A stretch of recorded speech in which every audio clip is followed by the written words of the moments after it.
Bismillahirrahmanirrahim. Assalamualaikum warahmatullahi wabarakatuh. Alhamdulillahirrabbilalamin. Wabihi nasta'in ala umuri dunya waddin. Assalatu wassalamu ala rasulillahi sallallahu alaihi wasallam. Amma ba'du.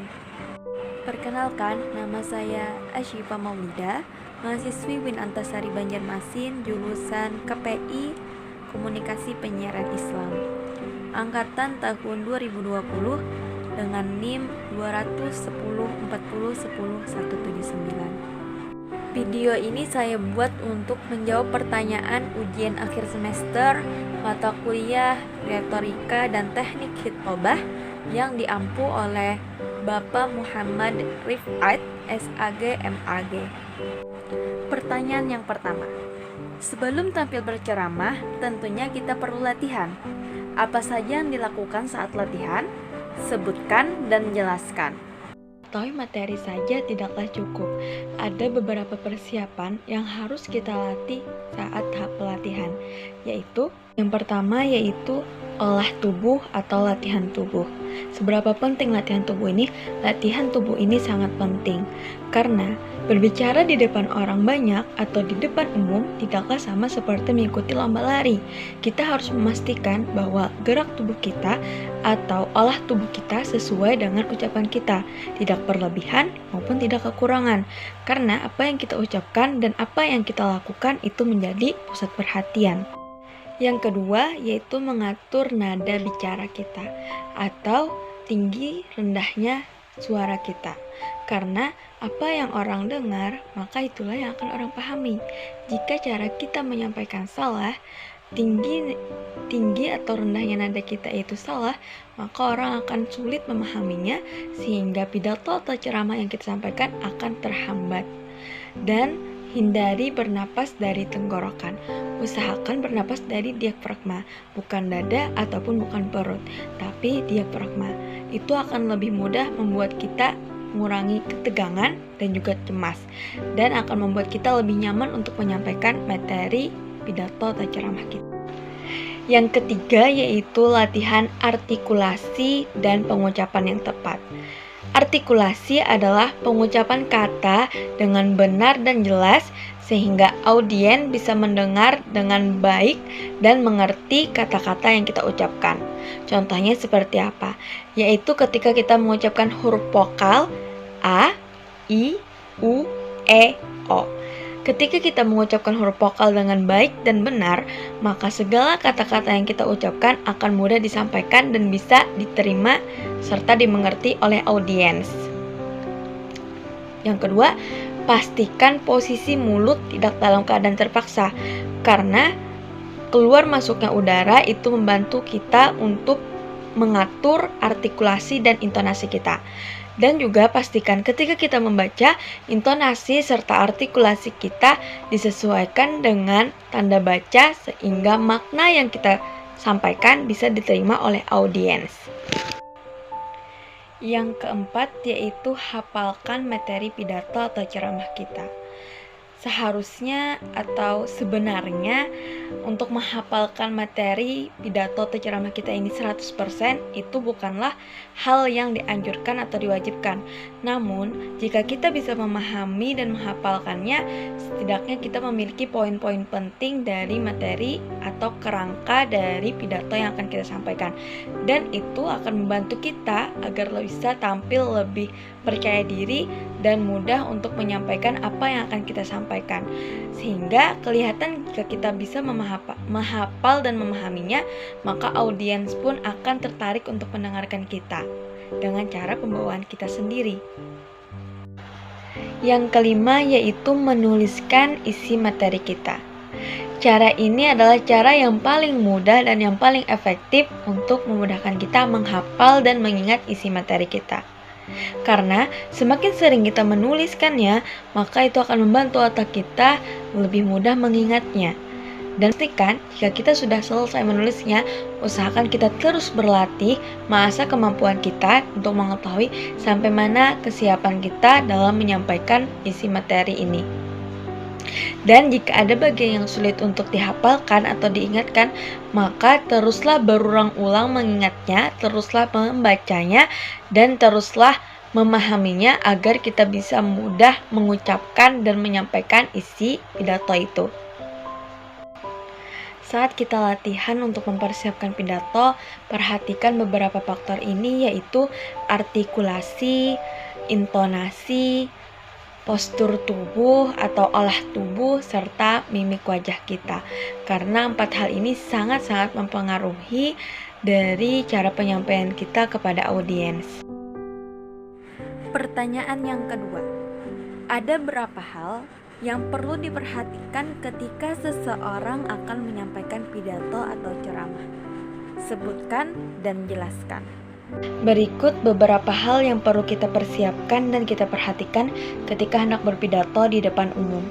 Yang pertama yaitu menyiapkan naskah pidato sesuai dengan acara dan audiens yang akan mendengarkan kita. Yang kedua, pastikan kita latihan sebelum tampil di depan umum. Yang ketiga, usahakan kita menggunakan pakaian yang menarik, sopan, dan sesuai acara.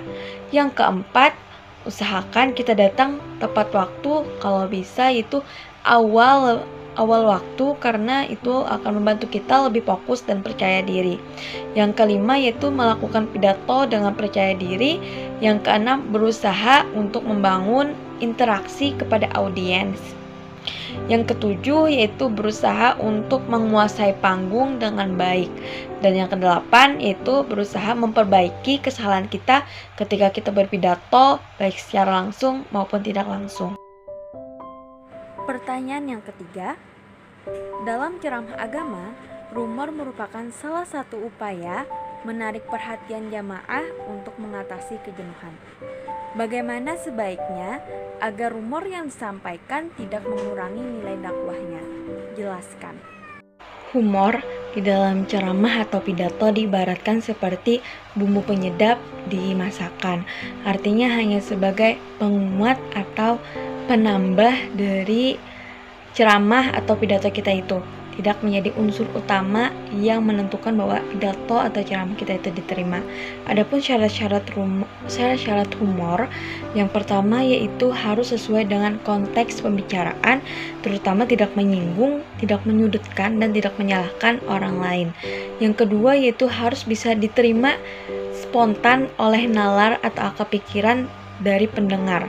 Dan yang ketiga harus menggugah daya pikir atau daya nalar, sehingga humor yang kita berikan itu benar-benar bisa diterima dan menjadi lucu di pendengar. Adapun syarat-syarat atau ketentuan humor yang harus sesuai dengan koridornya, yang pertama yaitu harus sesuai etika atau memiliki etika. Yang kedua yaitu sesuai dengan akidah atau keimanan. Yang ketiga, tidak mengandung mudarat atau masalah serta sesuatu yang berunsur negatif. Yang keempat, yaitu harus tidak mengandung unsur kesia-siaan. Karena jika humor yang kita berikan itu sia-sia, maka akan mengurangi dari nilai dakwah atau ceramah kita itu sendiri. Jadi 4 unsur ini harus benar-benar terdapat di humor yang kita berikan agar tidak menyalahkan atau keluar dari nilai-nilai pidato dan unsur-unsur pidato. Pertanyaan keempat atau yang terakhir, apa saja yang perlu dilakukan untuk mengatasi demam panggung ketika pidato atau ceramah? Sebutkan dan jelaskan. Dalam mengatasi demam panggung ada beberapa cara, yaitu yang pertama, perbanyak doa, istighfar, dan sholawat, karena itu adalah salah satu cara atau faktor utama untuk bisa menenangkan diri kita. Karena dengan kita beristighfar, kita meminta dan memohon pertolongan kepada Allah SWT yang memang memiliki kekuasaan atas diri kita sepenuhnya. Itu cara yang kedua, yaitu menghargai para audiens. Kita harus menganggap audiens itu adalah teman kita, sehingga kita merasa bahwa kehadiran kita benar-benar sudah diterima dan memudahkan kita untuk menyampaikan isi materi kita. Kalau kita menganggap audiens itu adalah musuh atau lawan kita, maka kita akan menganggap bahwa kemungkinan diri atau apa yang kita sampaikan itu tidak akan didengar dan dihargai. Cara yang ketiga yaitu memiliki rasa bangga pada diri sendiri. Itu adalah salah satu faktor pendukung agar kita bisa memiliki rasa tenang dan mengurangi ketegangan kita. Karena jikalau kita tidak mempercayai diri kita sendiri, maka akan kelihatan bahwa kita ragu-ragu dan tidak memiliki kemampuan. Dan jikalau kita percaya pada diri kita akan lebih mudah menyampaikan, dan audiensnya akan mudah menerima apapun yang kita sampaikan. Usahakan sebelum tampil itu melakukan komunikasi kepada diri kita sendiri dengan memberikan semangat, motivasi agar kepercayaan diri kita tumbuh untuk menampilkan yang terbaik di depan audiens. Cara yang keempat yaitu merasa nyaman dengan materi yang akan disampaikan. Karena jikalau kita sudah merasa nyaman dan merasa menguasai materi itu, maka materi itu akan mudah dan lancar saat kita menyampaikannya. Namun jikalau kita tidak merasa nyaman atau tidak sesuai dengan kemampuan kita, maka itu akan menghambat penyampaian dari materi itu. Cara yang keempat yaitu merasa nyaman dengan materi yang akan disampaikan. Karena jikalau kita sudah merasa nyaman dan merasa menguasai materi itu, maka materi itu akan mudah dan lancar saat kita menyampaikannya. Namun jikalau kita tidak merasa nyaman atau tidak sesuai dengan kemampuan kita, maka itu akan menghambat penyampaian dari materi itu. Cara yang kelima yaitu bersikap santai.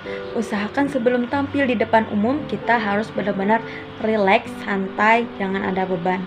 Karena jikalau kita sudah ada beban dari awal, maka itu akan menjadi faktor utama kita akan terhambat untuk menyampaikan materi. Usahakan rileks, santai, tidak ada beban, dan anggap bahwa audiens itu adalah teman yang akan menerima apapun yang akan kita sampaikan. Dan jangan lupa berbanyak sholawat, istighfar, dan berdoa. Adapun salah satu cara untuk mengurangi ketegangan kita yaitu dengan cara minum jus jeruk. Tapi kalau kalian memiliki penyakit asam lambung, maka jangan coba minum jus jeruk. Itu akan mengakibatkan sesuatu yang fatal nantinya. Demikian jawaban soal UAS, ujian akhir semester mata kuliah retorika dan teknik khotbah. Mohon maaf jika ada kekurangan dan kesalahan. Wassalamualaikum warahmatullahi wabarakatuh. Syukran katsiran.